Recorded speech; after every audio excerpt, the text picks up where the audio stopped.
গুঁড়ো দুধ আর একটু কর্নফ্লাওয়ার নিয়ে এটাকে প্রথমে ভালো করে জাল দিয়ে একটু ভালো কনসেন্ট্রেট করে নেব। তারপরে আচ্ছা 500 গ্রাম দুধটাকে আমি জাল দিতে বসিয়ে দিয়েছি। এটা যখন একটু ভালো রকম ঘন হয়ে যাবে তখন এর মধ্যে আমি একটু গুঁড়ো দুধ আর একটু কর্নফ্লাওয়ার দেবো। আর যখন একদম ভালো রকম গাঢ় একটু থকথকে হয়ে যাবে তখন আমি একটু ভ্যানিলা এসেন্স দেবো। তারপর এটাকে ঠান্ডা করতে একটা বাটিতে নিয়ে ঠান্ডা করতে দেবো। আমাদের পুডিং রান্নাটা যার মধ্যে এটাকে প্রথমে আমরা জাল দিতে বসিয়ে দিয়েছি, এটা যখন একটু একটু ঘন হবে তখন আমরা এর মধ্যে একটু গুঁড়ো দুধের মধ্যে দেখুন আমি কর্নফ্লাওয়ারটা নিয়ে নিয়েছি। এই কর্নফ্লাওয়ারটা এই গুঁড়ো দুধের মধ্যে মিক্স করব। আর তারপরে এই ভ্যানিলা এসেন্সটা দেখতে পাচ্ছেন, এই ভ্যানিলা এসেন্সটা 4 ফোঁটা এই দুধটার মধ্যে দিয়ে দেবো যখন একটু দুধটা মোটা হবে। তারপরে এটা যখন একটু ভালো রকম গাঢ় হয়ে যাবে আমার দুধটা, তখন এটার মধ্যে এটাকে ঠান্ডা করতে দেবো।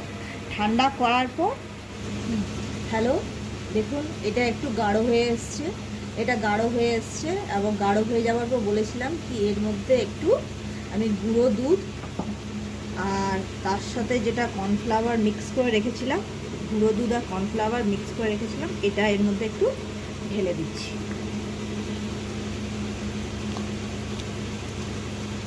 নিয়ে আবার এটাকে আর একটু গাঢ় করব। দেখুন এটাকে ভালো করে আমরা এখন একটু স্টিয়ার করে নিচ্ছি যাতে এটা এর ভালো রকম এটা ঘন হয়ে যায়।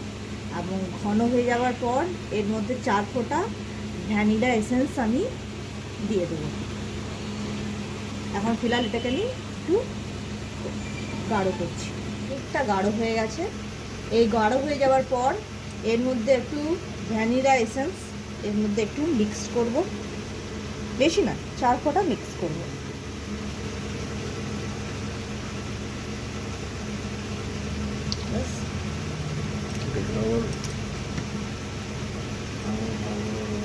আরও ভালোভাবে এটাকে একটু স্টিয়ার করে নিচ্ছি। এরপরে যার যেরকম ইচ্ছে, আমার যেমন দেখুন আমি একটু চিনি অ্যাড করছি। যদি যারা চিনি না খেতে পছন্দ করেন তারা গুড় বা মধু যার যেরকম ইচ্ছে সেটা অ্যাড করতে পারেন।